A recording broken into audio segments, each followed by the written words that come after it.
Hi, I'm Chris. And I'm also Chris. And together we do a comedy podcast called Cooking with Grief. Each week we dive into 4 surprising facts about anything from science to history to the weird world we live in, making jokes about all of it as we go along. You can find us on iTunes or wherever you listen to your podcasts. And you can also find us on Twitter at Cooking with Grief. No G on cooking. Glitter, apparently, is so unique that it can be effectively used as forensic evidence.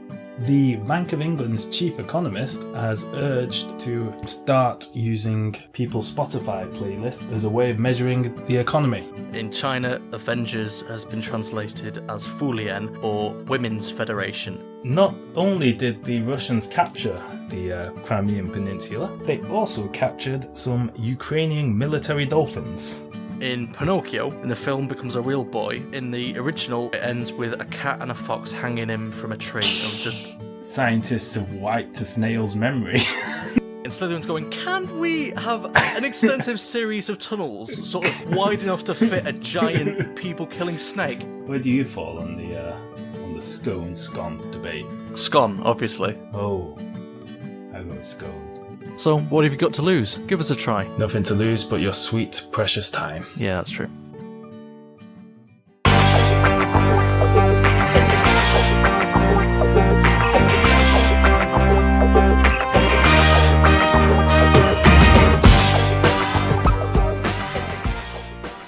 Hello everyone and welcome to another episode of Get Rich or Die Cleaning, which is your guide to becoming wealthy, healthy and successful in business. And we get there thanks to our wonderful whip-smart business guru, Blake Gaston Sanchez. So, without further ado, let's hook up Skype. So, get through. Let's get Blake on the phone. Hello, Blake. Oh, hi, Pete. What have you been up to this week, Blake? It's great to have you back. It's good to be back, Pete. It certainly is. I have had somewhat of a busy week, however. I have had some dealings with the IRS here in the States. Things I said last week about my tax setup and some of my methods of, shall we say, escape from the authorities are now common knowledge, which was perhaps a mistake on my part, but I try not to make mistakes, and if I do, I kind of pretend that I haven't, and oftentimes when I fail, I will say, failure makes you stronger, or I learn from my mistakes and my failures, and this makes me better at everything. Stuff like that, you know. Really, it's just what you might call spin, but I like to think that people no longer see my failures as failures, but as minor victories. So, I may have slipped up a little in revealing how I avoid paying taxes, but in the long run, as we all know, rich people tend not to go to jail or really face any consequences for their actions. So I'm quite confident that I will get over this difficulties with the IRS. It's just a minor little blip, and I can just continue to skip through life as I have for most of it, just doing whatever the hell I like, really. Well, yeah, good. I hope you do overcome those problems. And of course, we're really sort of teaming up to give our listeners the kind of tools that you have to, like you say, sort of skip through life in a little bubble and really enjoy their time on Earth, because that's what life's all about. Life's about being happy. Am I right? You're absolutely 100% correct. I can see the things that I'm saying are starting to rub off on you, Pete. You're getting a real taste of what it means to be rich, successful, and in general, just better than you were before. I mean, sure, you were okay. You wanted to be better, but you just didn't have the tools in your hands. I am your tool. I am a tool. I am a tool, Pete, and I want you to use me to build your dream. Well, absolutely, Blake. And yeah, it's been so enlightening hearing from you. But okay, well, for the benefit of perhaps someone who's starting this on episode 3, why would you do that? Why don't you tell us just quickly about the 6 steps of your self-help program, Get Rich or Die Cleaning? Oh, for God's sake. I mean, I've been through this twice already. Okay, right. There's 6 steps in the program. You start at 0, as you should, because if you're just beginning, you are a 0. So, 0 is where you are. You clean your own house. You're a goddamn loser, okay? So get your ass up the ladder. Get to step 1, which is get paid to clean. If you're working, then you should be paid. Why the hell would you work and not get paid? Once you're at that level, you're a person who is paid.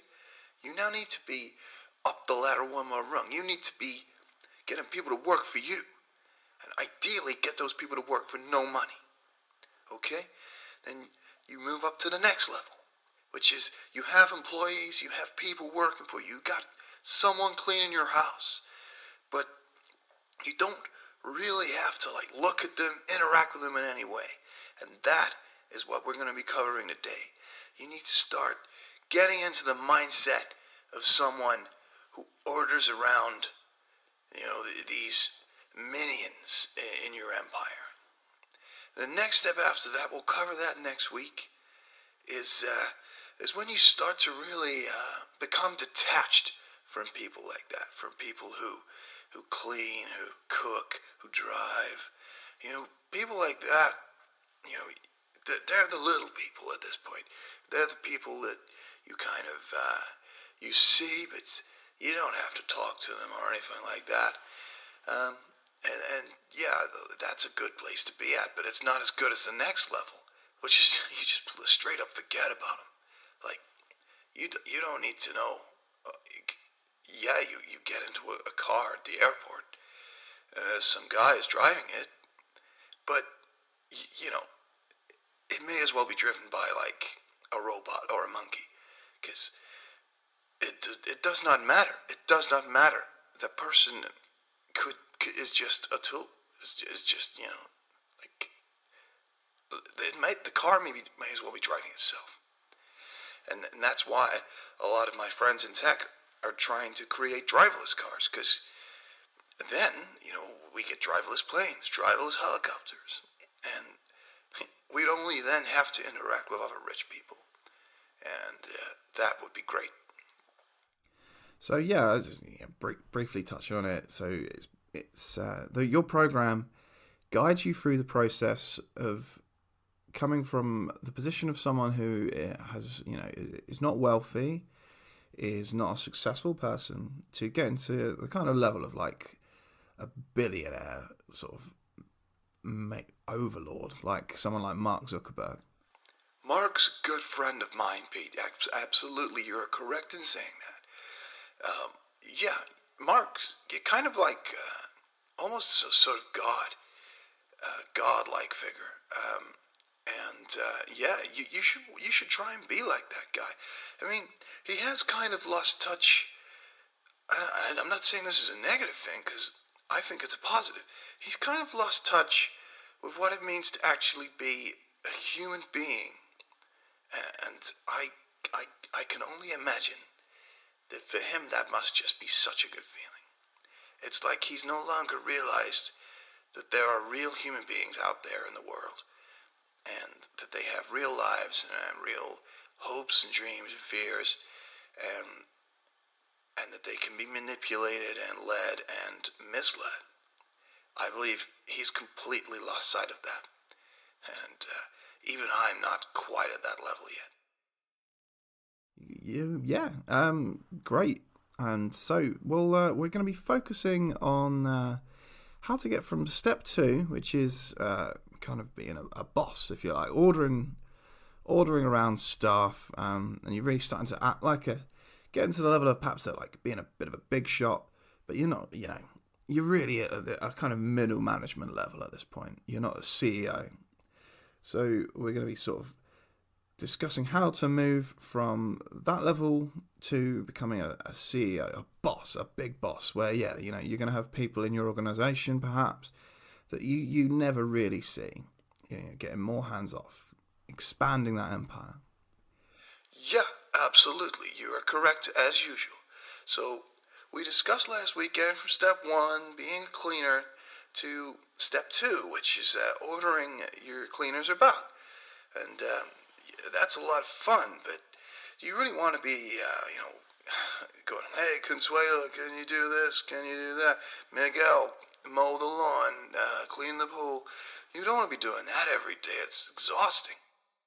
What you really want to do is just sort of breeze through your house, and your staff will be like, "Oh, good morning, Mr. Sanchez. Good morning, Blake," and you'll be like, "Hey, if I don't even know your name, because once you reach my level, I got like 100 people working in my house. I don't know their names. I don't know where they live. It's not my problem, and I don't want it to be your problem.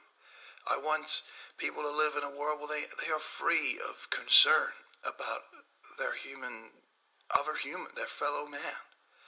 Because that's a good level to be at. That's a world free of care.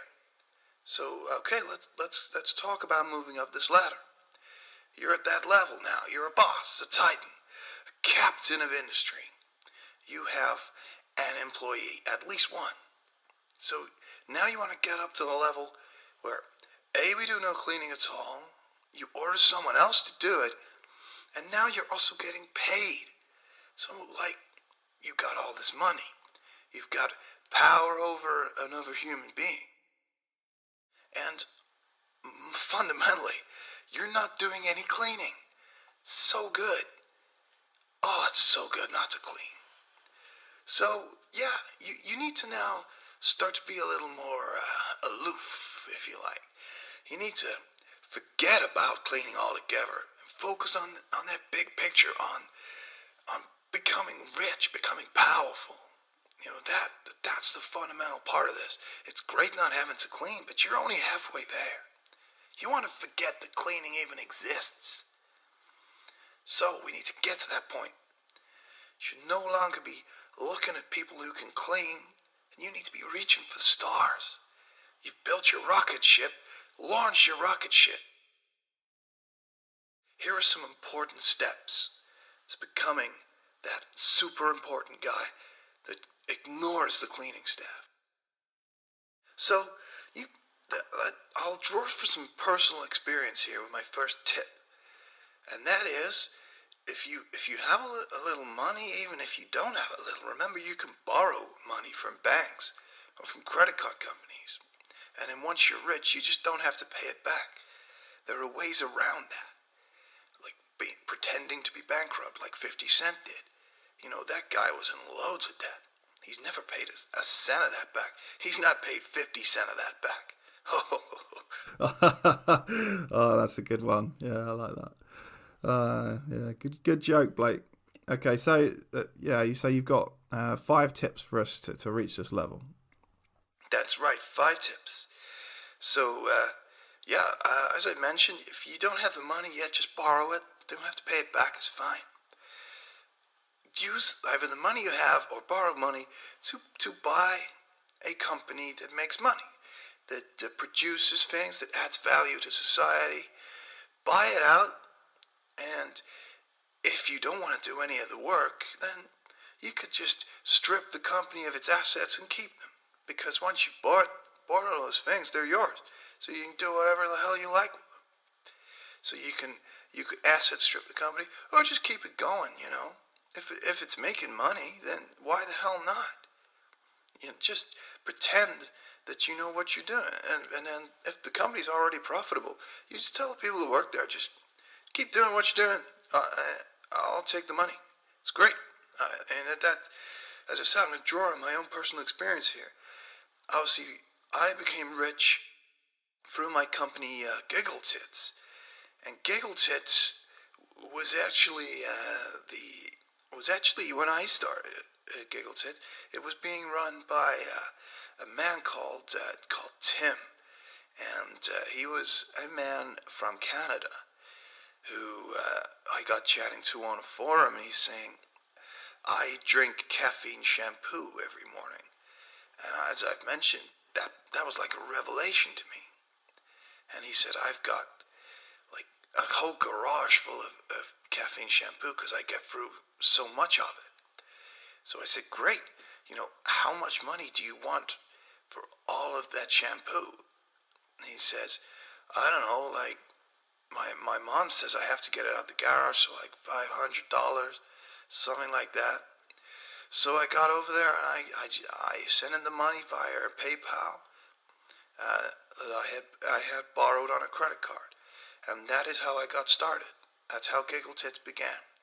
And as I may have said in previous episodes that I came up with the idea to drink it. As I have just mentioned, I did not come up with that idea. I have never really had an original thought or idea. Everything I think tends to be something that I have heard previously somewhere else. So, yeah, I mean, that you don't have to have ideas in business. That is not important so much. It is more, it's a bonus, sure, if you can think for yourself and have original ideas. But it's not vital in business. If you're the kind of person who can package other people's ideas as your own, then you'll do very well. Hey, look at Steve Jobs. I don't think that guy ever had an original thought in his head either. But he knew how to, shall we say, take credit for other people's work. And he was the best person ever at taking credit for other people's work. Slightly underneath him, I'd say, is me. Because I do very little and have done very little in my entire life. But I am rich. I have several $100 million. And just like Steve Jobs, I have never, ever, ever had an original thought or idea that did not start in someone else's head. So, as I said, you want to get into business. You want to be a big shot business guy. But, I mean, you don't have to have a good idea or a solid business plan. Just borrow money, buy someone else's company. Let those schmucks do the work. So let's move on to the next idea that I've had for reaching level 3, which is not having to look at cleaners. If you're already working somewhere, like a big corporation, or maybe just as like a ball polisher, say at a golf club. If you're a ball polisher, get promoted at work. I mean, if you work in a bank, then get promoted to bank manager. It's not my favorite way to reach the next level, because it oftentimes will involve either having to network quite hard and like kiss some ass. No one wants to do that. Or it will involve working very hard and becoming a very, very productive person at your job. And that's no way to get rich quick. Oftentimes that's not even a way to get rich slow. And dear God, I just can't imagine how that would feel to just have to work real hard at something. What the hell? Why would you do that? But it is a way. It's a way up the ladder. You can also cheat somewhat. You can, for example, like if someone else is likely to get a promotion above you, what you can do is take narcotics like cocaine. Have a little sniff for yourself, absolutely, but then plant it in their desk at work or in their locker if you work at a swimming pool or something. Plant it somewhere on them and then inform human resources that that person is taking narcotics at work. Then they will get fired and you can take their job or the job that they were going to take from you. it's kill or be killed. This is business. This isn't some children's fucking tea party where all the mums are finger blasting themselves. This is business. Next thing you can do is scam people who want to invest in real estate. Real estate is a great industry because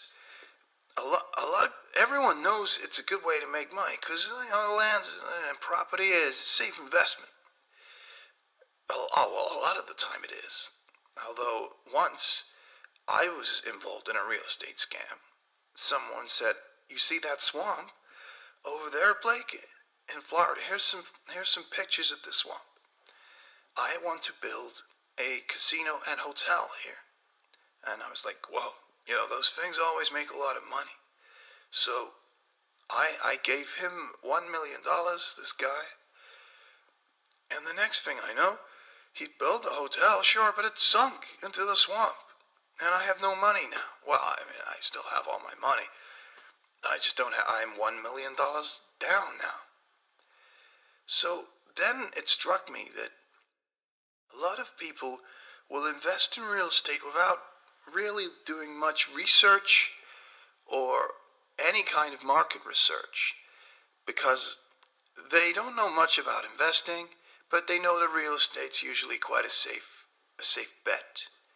So I did something quite similar to the guy who built the hotel, but I took it one step further. I took the money to build in some land in Arizona, and I said, I am going to build a apartment complex here. And a lot of people had saved up money over their lifetime of work, and they said, I need a safe place to put my money.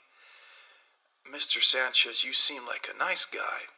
You're going to build wonderful apartment complexes here in Arizona. We would like to invest in your project. So what I did, unlike the other guy who built the hotel in the swamp, I did not build anything. But I did not give the investors their money back. I simply pretended that I had built a lot of apartments in Arizona, I pretended I had started to build them, and I sent them images I had found on the internet saying, hey, look, the apartments are nearly ready. This is going to be a wonderful building. And then a few months later I said, I'm so sorry, markets, blah, blah, blah, blah, blah. We can't finish the project unless you give us more money. And they said, but Blake, that was all of our money. That was all of our savings. What, are you saying all of our money is gone? And I said, yes, your money has gone. Your money has gone. But what I did not tell him is that I had stolen it. And stolen's quite an emotive word to use there. I mean, I had stolen it, absolutely. But I don't like to use the term stole so much as took dishonestly. Anyway, those kind of scams, I don't mean scam, those kind of projects are a really good way to make money quite quickly. And a lot of people have gotten rich like that. So I would suggest that you do the same. Another great and quite similar scheme is to move out to a place called Silicon Valley in California. You don't always even have to move there. There's a lot of these companies now in places like Berlin and London and Los Angeles and New York, Boston, tech companies. A lot of these companies out in these places are quite similar to my real estate project.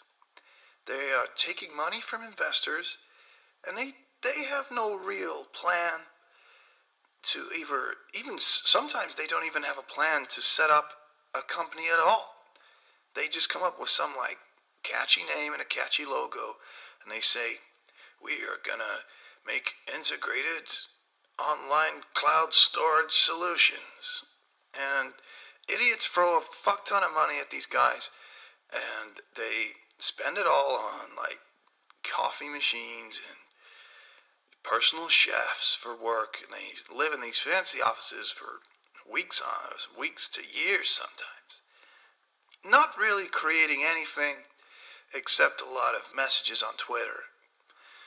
And then when the money runs out, they file for bankruptcy, and then they move on to another project and do the same shit over and over again. I mean, it's one way to make money and be rich, but it's a lot of work. So, if you're going to get involved in one of these things, I would just do it once and move on to something else. Because eventually it starts to eat at your soul. And no one wants that. You want to be happy, like me. So yeah, as I said, you can make money by simply pretending that you have had some sort of amazing idea, some incredible new product or piece of software that will change the world. If you haven't thought of this thing, it doesn't matter. It doesn't matter. You can just pretend. Just tell the investors, oh yeah, sure, it's gonna revolutionize tech. Just tell them that, and they'll give you money. Finally, if you don't want to look at your cleaners anymore, you don't have to. Even if you haven't reached these millionaire levels yet, just fake it till you make it. Fake it till you make it, baby. Just wear dark sunglasses or damage your eyes in some way. If you put shampoo in your eyes, it's hard to see. You don't have to look at your cleaner, your cleaning lady. Just cover your eyes. If you see them, look the other way. If you do that, just that small step, you'll be there. You'll be halfway there. Well, you're not even halfway, all the way. You'll be all the way there. You'll have finally reached the point where you don't have to look at a person that cleans. Because if you look at people that clean, they'll drag you down to their level. And you don't want to be at that level anymore. You want to be at level 3. You want to be the kind of person who doesn't acknowledge the existence of cleaning people. And that is such a good place to be. Well, thanks, Blake. Yeah, it was, as usual, very enlightening. So if you do one or all of those steps you've just described, you'll be at the point where you don't have to look at people who clean anymore. That is absolutely 100% correct. And that is all laid out in my ebook, which is $800, because I wrote 4 extra pages that I've added onto it. It's a fair exchange. $800 for my ebook, www.blakesanchez.com/ebook/payment details $800. Well, thanks, Blake. We're gonna go through we're gonna listen to one of your cassettes now. So do you want to play that for us? I do. This is from my time at Virgin Trains that I talked about last week. I went onto a TV show called The Secret Millionaire. So let's hear that now.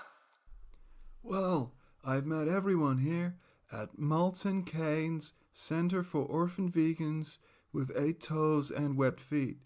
You have all deeply touched me with your stories, and it has been a very emotional journey. I have to come clean and tell you I'm not really here filming a documentary for some god-awful local TV channel. No, my name is Blake Gaston Sanchez, and I am a millionaire. The program is called The Secret Millionaire, and I've come here today to share a gift for your organization. Oh my god, that's so cool and awesome, man. So, please accept my gift of £100,000 to help your organization. Oh man, I don't know what to say. That's so cool and heavy. You are more than welcome, my good close friend. Hang on, it's all in gift vouchers. Well, sure, everyone likes a gift certificate. You can buy what you want with them, yeah? Half of them are for Jamie's Italian. Oh, is that the time?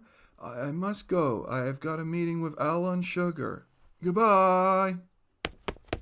And the other half are coupons for Burger King. We're vegans, you fucking prick. Okay, well that was you on the Secret Millionaire there, Blake. That was very exciting. They sounded quite angry at the end of that, Blake. Well, they were very negative people, and they lacked a can-do attitude. I mean, you think people who are starving are vegans? It's just stupid. No, I mean, I'd have thought that people who are starving don't eat a lot of meat either, though.